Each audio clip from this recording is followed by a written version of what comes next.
நிற்போம்னு நான் நினைக்கல. இல்லையா? போன வாரம் நாங்கள் இருந்த நிலைமை வேறு, இப்போ இருக்கிற நிலைமை வேறு. எப்படி இங்கே வந்தோன்னு எங்களுக்கு தெரியல. ஆனாலும் தேவனுடைய திட்டத்தின்படி தான் கருத்தை நம்ம நடத்துகிறோம். இல்லையா? நான் மகிமை பெறட்டும். ஆண்டவராக இயேசு நாமத்தினாலே வாழ்த்துகிறேன். இந்த வாய்ப்பை கொடுத்த ஆசிரியாவுக்காக நான் தேவனுக்கு நன்றி செலுத்துகிறேன். சபையர் ஒவ்வொருவருக்காகவும் நான் நன்றி செலுத்துகிறேன். கருத்து ஆசிரியமாக. இல்லையா? கருத்தோடு நாம் மகிமை பெறட்டும். நானும் கொஞ்சம் இடையில கொஞ்சம் சுயமாயிட்டேன். ஒரு 3-4 மாதம் ஆகிட்டு நான் மெசேஜ் பண்ணி கொடுத்து சபையில் இன்னொரு ஊழியக்காரங்க கொடுத்துருக்காங்க. அதனால் கர்த்தர் இந்த நாட்களில் இந்த இடத்துல நிறுத்தியிருக்கிறார். அதுக்காக நான் தேவனுக்கு நான் நன்றி செலுத்துகிறேன். கர்த்தனால் அவர் இல்லையா? ஆமாம், கர்த்தர் நம்ம அதாவது அற்பமான ஆரம்பத்தை யாரும் நினைச்ச முடியாது, அசட்டை பண்ண முடியாது. இது கர்த்தருடைய வார்த்தை. நம்ம கூடியிருப்பது ரொம்ப ரொம்ப நல்லது. நம்ம ஆரம்பம் தானே அப்படின்னு சொல்லி நம்ம தான் நிற்கணும். மிக பெரிய பெரிய சபைகள்லாம் நீங்கள் பார்த்தீங்கன்னா எனக்கு 2 நிமிஷம் கொடுத்துருக்காங்க. சபையெல்லாம் பார்த்தீங்கன்னா ஆரம்பமே 4 பேர் தான். இல்லையா? ஆரம்பமே 4 பேர் தான் வச்சு ஆரம்பிச்ச சபைகள் எப்படியோ போயிட்டு இருக்குது. அதனால் கர்த்தர் நாம் மகிமை பெறட்டும். கர்த்தர் இன்னும் எல்லைகளெல்லாம் கர்த்தர் விரிவாக்குவார். சபை தேவன் நிரப்புவார். இல்லையா? தேவனால் கூடாத காரியம் ஒன்றுமே கிடையாது. கர்த்தர் மகன் புதியவர். கர்த்தருடைய நாம் மகிமைப்படுவதாக. இந்த நாளிலும் கண்களை மூடி நான் கர்த்தருடைய வார்த்தைக்காக தேவனை நோக்கினான். நல்ல பிதாவே, இந்த வேலைக்காக நன்றி செலுத்தினாலே இதுவரை உதவின எபினேசரே, இனிமேலும் நடத்தும் யெகோவாயிரே. இதுவரை உதவின எபினேசரே, இனிமேலும் நடத்தும் யெகோவாயிரே. நன்றியுடன் பாடிடுவோம், வாழ்நாளெல்லாம் போற்றிடுவோம். நன்றியுடன் பாடிடுவோம், வாழ்நாளெல்லாம் போற்றிடுவோம். தலைமுறை தலைமுறையா எங்கள் அடைக்கல மாநிலையா, முற்பிதாக்கள் ஆராதித்த எங்கள் பரிசுத்த தெய்வம் நீரே. தலைமுறை தலைமுறையா எங்கள் அடைக்கல மாநிலையா, முற்பிதாக்கள் ஆராதித்த எங்கள் பரிசுத்த தெய்வம் நீரே.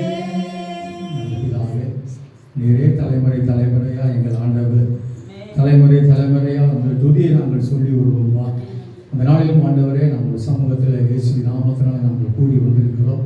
கர்த்ததாமே மனுஷன் அப்பத்தினாலே மட்டுமல்ல, தேவனுடைய வாயிலிருந்து புறப்படுகிற ஒவ்வொரு வார்த்தையினாலும் பிழைப்பான். தன்படி ஒவ்வொரு நாளும் ஒவ்வொரு வார்த்தைகள் பிழைப்படுவதற்காக நன்றி. அந்த வார்த்தைக்காக நாங்கள் காத்திருக்கிறோம். எங்கள் தேவன் எங்களோடு இங்கே பேசும்படியா தகப்பனை உங்கள் கரத்தில் என்னை ஒப்பு கொடுக்கிறோம்மா. தகப்பன் என்னால் என்று உங்களால் ஒன்றும் செய்யக்கூடாது என்று சொன்னவர், உம்மால் என்று எங்களால் ஒன்றும் செய்ய முடியாது. தேவ சமூகத்தில் தாழ்த்துகிறோம். நீங்கள் பெருகவும் நாங்கள் செல்வமாய் திருப்பிக்கிறோம். இயேசுவின் நாமத்தில் பிதாவே. கர்த்தர் மகிமைப்படுவதாக. ரூத்தின் புஸ்தகம் 2ஆம் அதிகாரம் 12ஆம் வசனம். நம்ம எல்லாருக்குமே தெரிந்த வசனங்கள் தான். அது மிக நல்லது. ரூத் 2ஆம் அதிகாரம் 12ஆம் வசனம். உன் செய்கைக்கு தக்கதாக பலனை கர்த்தர் கட்டளையிடுவாராக. இஸ்ரவேலின் தேவனாகிய கர்த்தருடைய செட்டையின் கீழ் அடைக்கலமாய் வந்த உனக்கு அவரால் நிறைவான பலன் கிடைப்பதாக. கர்த்தர் வார்த்தைக்காக நாம் கரங்களை தட்டி நான் தேவனை மகிமைப்படுத்துவோம். உன் செய்கைக்கு தக்க பலனை கர்த்தர் உனக்கு கட்டளையிடுவாராக. இஸ்ரவேலின் தேவனாகிய செட்டைகள் கீழ் அடைக்கலமாய் வந்த உனக்கு அவராலே நிறைவான பலன் கிடைப்பதாக. ஒரு செய்திக்கு தக்க பலனை கர்த்தர் உன்னை கட்டளையிடுவாரா. ரூத்தின் வாழ்க்கை நமக்கு நிறைய பேர் தெரிஞ்சிருக்கும். ஒரு வேலை தெரியலன்னா, ரூத்தி என்கிற ஒரு சகோதரி, அவ எப்படியாப்பட்டவங்க, அந்த சந்ததி எப்படிப்பட்டதுன்னா 10 தலைமுறைக்கு ஆண்டவர் சமூகத்துக்கு போக முடியாது. இல்லையா? 10 தலைமுறைக்கு ஆண்டவர் சமூகத்துக்கு போக முடியாது. அப்புறம் அவ விளக்கப்பட்டவர். தேவனுடைய சமூகத்திலிருந்தே அந்த சந்ததி, அது சபிக்கப்பட்ட சந்ததி, அந்த ஆசீர்வாதத்துக்கு கொஞ்சம் கூட தகுதி இல்லாத சந்ததி. அதே சந்ததியுடைய வாழ்க்கையை நீங்கள் பார்த்தீங்கன்னா, அந்த ரூத் என்கிற மகள் அவள் கணவனை இழந்தவளாக காணப்பட்டால், கணவனை இழந்தவள். அவளுக்கு ஆதரவு என்பது ஒரே மாமியார் வயதான ஒரு அம்மா தான். ஆனால் அப்படியாப்பட்ட மகளுடைய வாழ்க்கையில் தேவன் பெரிய பலனை தந்தார். இல்லையா? கர்த்தர் மகிமைப்படுவதாக. ஒரு வயல்வெளியில் போய் பொறுக்கி சாப்பிடக்கூடிய சூழ்நிலை இருந்த அந்த மகளுடைய வாழ்க்கையை நான் நேரங்களான சாப்பிட சொல்லிடுவேன். மனுஷன் வாழ்க்கையில் தேவன் ஆசீர்வதித்து அந்த வயலுக்கே சொந்தக்காரன் மட்டுமல்ல, ஆண்டவராக இயேசு கிறிஸ்து அவருடைய சந்ததியில் பிறக்கும்படியான அவ்வளவு பெரிய ஆசீர்வாதம். அதாவது சமூகத்தில் விளக்கப்பட்ட அந்த மகளுடைய வாழ்க்கை, ஆண்டவராக இயேசு கிறிஸ்து இந்த பூமிக்கு பிறப்பதற்கு தேவன் அவருடைய சந்ததியை தெரிந்து கொண்டால் என்றால் அவருடைய சேவை எப்படி இருக்கும் இல்லையா? நம்முடைய வாழ்க்கை நன்றாக தெரிந்து கொள்ளுங்க. நீங்கள் ஆண்டவர் சமூகத்துக்கு தேடி வருகிற, நான் அடிக்கடி எங்கள் சமையல் சொல்லுவேன், நீ ஒவ்வொரு ஸ்டெப்பும் வீட்டை பூட்டிட்டு வெளியே வரீங்கன்னா நிச்சயமாக சொல்கிறேன், அதற்குண்டான பலனை நிச்சயம் உங்களுக்கு தருவார்.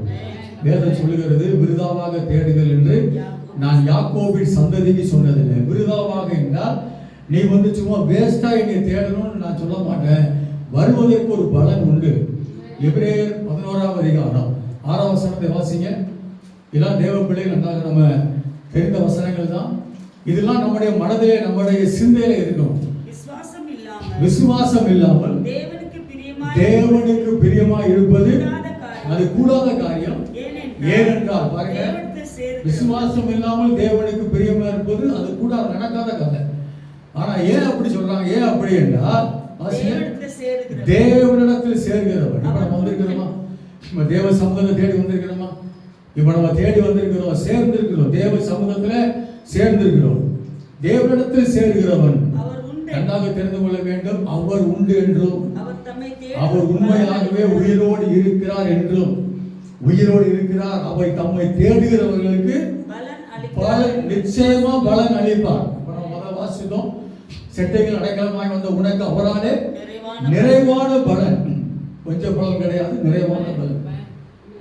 இதில் சொல்லப்படுகிறது, தம்மை தேடுகிறவர்களுக்கு பலன் அளிக்கிறார், அதாவது நன்மையை தருகிறார். நான் தேடி வந்து ஒரு கூலி ஒரு வேலை செய்யறோம்னா எனக்கு நிச்சயமா எனக்கு 1ஆம் தேதியோ 5ஆம் தேதியோ 10ஆம் தேதியோ எனக்கு அதற்கு முன்னால பலனை நான் பெற்றுக்கொள்வேன். நல்லா தெரியும் நமக்கு. கர்த்தர் அதை காட்டி மிக பெரியவர். அல்லேலூயா. அதான் சொல்றாரு, பலனை தருகிறவர். நீங்க தேடி வருவதற்கு ஒரு முகாந்திரம் கொண்டு நிச்சயமாக பலனை தருகிறவர். அல்லேலூயா. கர்த்தர் மகிமைப்படட்டும். கர்த்தர் ஆசீர்வதிப்பாராக. நல்லா சொல்றாரு, செய்கைக்கு தக்க பலன், செய்கைக்கு தக்க பலன். அல்லேலூயா. கர்த்தர் மகிமைப்படட்டும். செய்கை என்றால் நிறைய இருக்குது, நேரம் இல்லாம நான் சாட்டா சொல்லியிருந்தேன். தேவ பிள்ளைகள் எல்லாம் ஜெபிக்க வேண்டும். இந்த செய்கையை தேவன் நல்லா பார்ப்பார். நீங்களும் பெண்களாக இருக்கிறீங்க, அதிகமாக இருக்கிறீங்க, கர்த்தர் நல்லவர். அதாவது ஆண்டு சொன்னார், 2 பேர் 3 பேர் எங்க இருக்கீங்களோ அங்கே நான் வந்துடுறேன்னு சொன்னார். அல்லேலூயா. ஏன் அவருக்கு தெரியும், ஜனங்கள் அப்படிதான் கூடுவாங்கன்னு தெரியும். அல்லேலூயா. ஒரே ஒரு ஸ்திரீ, சமான ஸ்திரீயை தேடி தான் ஆண்டவர் போனார். நீங்க கூடி ஜெபித்தீங்கன்னா சபை பெருகும். அல்லேலூயா. நிச்சயமா பெருகும். எங்க சபையில நான் அடிக்கடி சொல்லுகிற காரியம் தான், எங்களுக்கு அந்த மாதிரி சூழ்நிலைகள் எங்களுக்கு அமையவில்லை. எங்கள் பிள்ளைகள்லாம் அப்படி சேர்ந்து கூடி ஜெபிக்கக்கூடிய ஒரு சூழ்நிலை இன்னும் அமையவில்லை. கர்த்தர் நல்லவர், கர்த்தர் அமையப்பட்டோம். இந்த மாதிரி செய்யல தேவன் பிரியமா இருக்கிறார். இப்போ அது இருக்கட்டும், அது வேற டாபிக்கா போயிடும். இப்போ நம்ம பார்க்கிற காரியம், வேதம் சொல்லுகிறது, உன் செய்கைக்கு தக்க பலன். இந்த ரூத்தினுடைய வாழ்க்கை அவ்வளவு பெரிய ஆசீர்வாதமா, அவ்வளவு பெரிய ஆசீர்வாதத்தை அந்த சபிக்கப்பட்ட ஸ்திரீ அவள் பெற்றுக் கொண்டாளையானால் அவருடைய செய்கைக்கு தக்க, அவருடைய செய்கை என்ன? ஒரு 3 காரியம் தான், நிறைய இருக்குது. அது 10-15 மேல இருக்குது. அதுல 3 காரியத்தை நம்ம பார்க்க போகிறோம். எல்லாருமே நமக்கு தெரிந்ததுதான். ரூத்தின் புத்தகம் 1ஆம் அதிகாரம் 16-17 வசனங்களை வாசிப்போம். அதற்கு ரூத், நான் உம்மை பின்பற்றாமல் உம்மை விட்டு திரும்பி போவதை குறித்து என்னோடு பேச வேண்டாம். நீ போகும் இடத்திற்கு நானும் வருவேன். நீ தங்கும் இடத்தில் நான் தங்குவேன். உம்முடைய ஜனம் என்னுடைய ஜனம், உம்முடைய தேவன் என்னுடைய தேவன். நீர் மரணமடையும் இடத்தில் நானும் மரணமடைவேன். அங்கு அடக்கம் பண்ணப்படுவேன். அல்லாமல் வேற ஒன்று உங்களை என்னை விட்டு பிரிக்காது. அதற்கு சரியா சொல்லுவார். இப்ப 2 மருமகள் இருக்கிறாங்க, 2 பிள்ளைகள் இறந்து போனாங்க, கணவன்மார். இந்த மாமிக்கு அவருடைய கணவர் இறந்து போனாங்க. 3 பெண்கள், ஒருத்தி இறந்து போனா 2 பேர் இருக்கிறாங்க, 3 பெண்கள் இருக்கிறாங்க. மொத்தத்தில் 2 பிள்ளைகளுக்கும் மருமகமாருக்கும் பிள்ளைகள், என் தாயோட பிள்ளை இறந்து போனாங்க. அது சொல்றா, நீங்க எங்கேயாவது போய் உங்க சொந்தங்களில் போய் திருமணம் பண்ணி சந்தோஷமா இருங்க அப்படி சொல்லும் பொழுது ஒருத்தி மாமியை முத்தமிட்டு கடந்து போனான். இப்போ ரூத் என்கிற சகோதரி பற்றி கொண்டான்.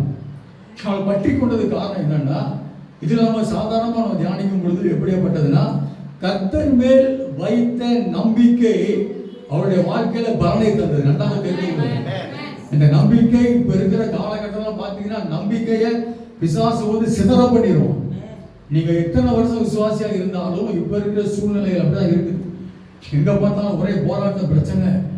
நம்பிக்கையில அவ வச்ச நம்பிக்கை தான் அவளுக்கு அவ்வளவு பெரிய பலனை தந்தது. அவன் சொல்றான், நீ உம்முடைய தேவன் என்னுடைய தேவன், நீ மரணம் பண்ணி இடத்துல நான் என்ன செய்வேன், நானும் மரணம் அடைவேன் அப்படின்னு சொல்லி அந்த நம்பிக்கை நம்முடைய வாழ்க்கையில பெரிய ஆசீர்வாதத்தை கொண்டு வரும். ஏன்னா இது சாதாரணமா நினைக்கலாம், இது நம்பிக்கை தானே, இது நம்ம எப்பொழுதும் கேட்கறது தானே அப்படின்னு சொல்லி நினைக்கலாம். நம்பிக்கை இல்லைன்னா நீங்கள் நானும் பரலோகத்துக்கே போக முடியாது. கர்த்தரோட மகிமைப்படுவதா அப்படி சொன்னார. தேவகுமாரன் ஆண்டவர் இயேசு கிறிஸ்து வரும் பொழுது விசுவாசத்தை காண்பாரும். நம்ம நம்பிக்கைலாம் எப்படிப்பட்ட தெரியுமா? நம்ம நம்பிக்கை எனக்கு அது வேணும், எனக்கு இது வேணும், இதுதான் நம்முடைய நம்பிக்கை. ஆனா தந்தாலும் தரட்டாலும் என்ன சொல்றா பார்த்தீங்களா, மரணமே ஆனாலும் உண்மை வீட்டு தான் பிரிந்து போக மாட்டேன். உம்முடைய தேவன் என்னுடைய தேவன். நன்னாக தெரிந்து கொள்ளுங்க தேவ பிள்ளைகள். நம்பிக்கை என்றால் என் தேவன், நீங்க நினைக்கலாம் ஆசீர்வதிச்சு கொடுப்பா, ஆசீர்வாதமா கிடைக்கும் நினைச்சேன்.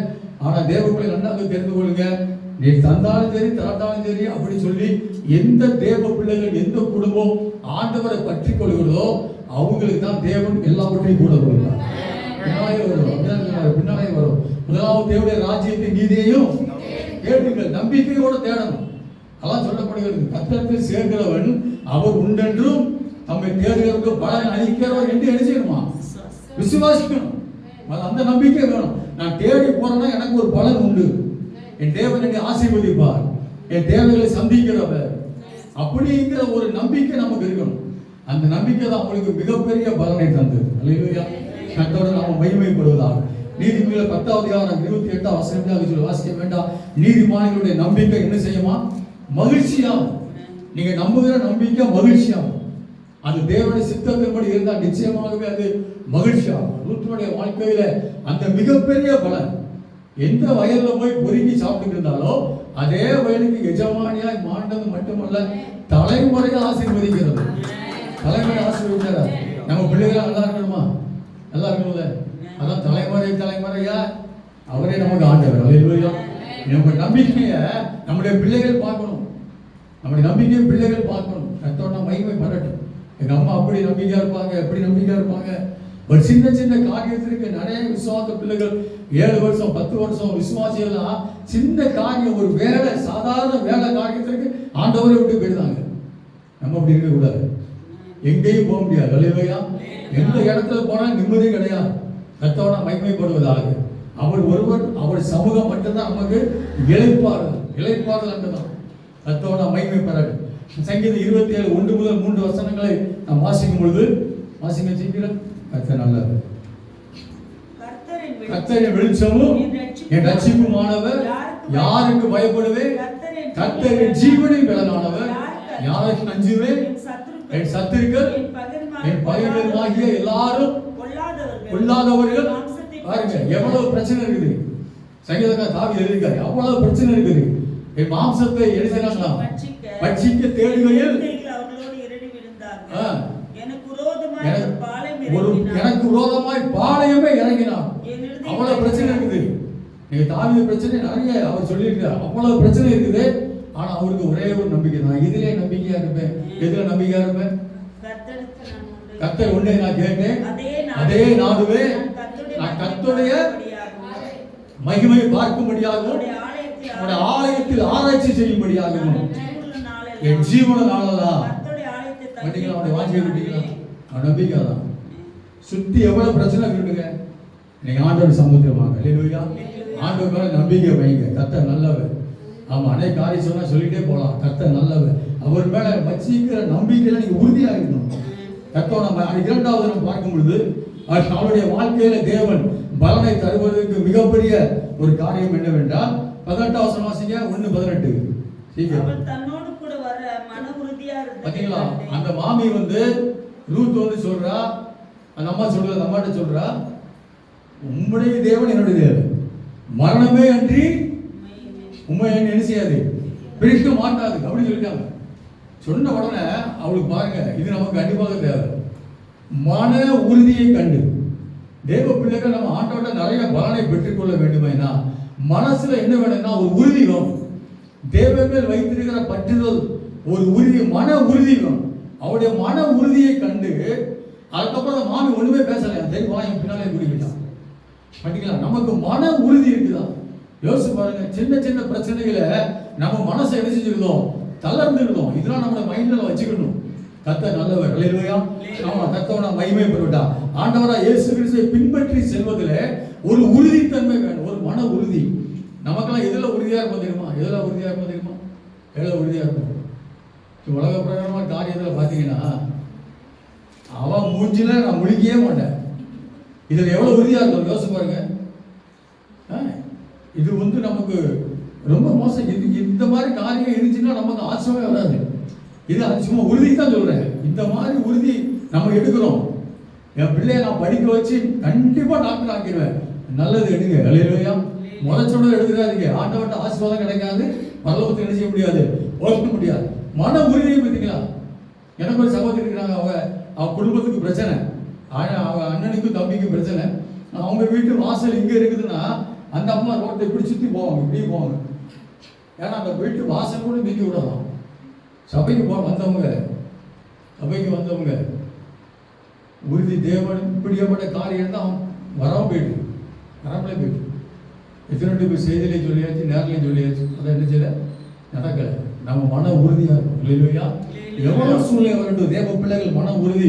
ஏசாயா 26:3 சொல்கிறது, உம்மை உறுதியாய் பற்றி கொண்ட மனதை உடையவன், பார்த்தீங்களா, உறுதியான மனதை உடையவன் உண்மையே நம்பி இருக்கிறபடியால் அவனுக்கு என்ன கிடைக்க தெரியுமா? பூரண சமாதானம். அவன் போற இடத்துல சமாதானம்.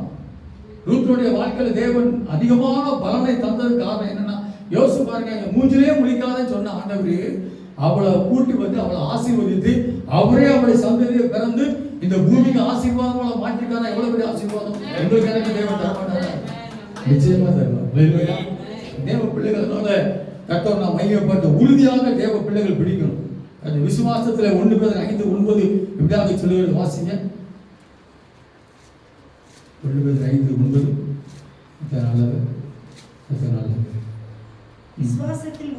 விசுவாசத்தில் உறுதியாக இருந்து யாருக்கு எதிர்த்து நிக்கணுமா? பிரச்சனை போராட்டத்தை கொண்டு வர பார்த்தீங்களா? இதுல வந்து விசுவாசத்துல தேவ பிள்ளைகள் உறுதியாக இருந்து தேவைக்காக இருக்கணும். பல போராட்ட பிரச்சனை வருது, என் தேவன் என்னை நடத்துவார். அவர் மேல் நம்பிக்கை வச்சிருக்கிறேன். அவர் நம்புகிறேன். எப்படி சொன்னா கொன்று போட்டாலும் அவர் மேல் நம்பிக்கை இருக்கும்.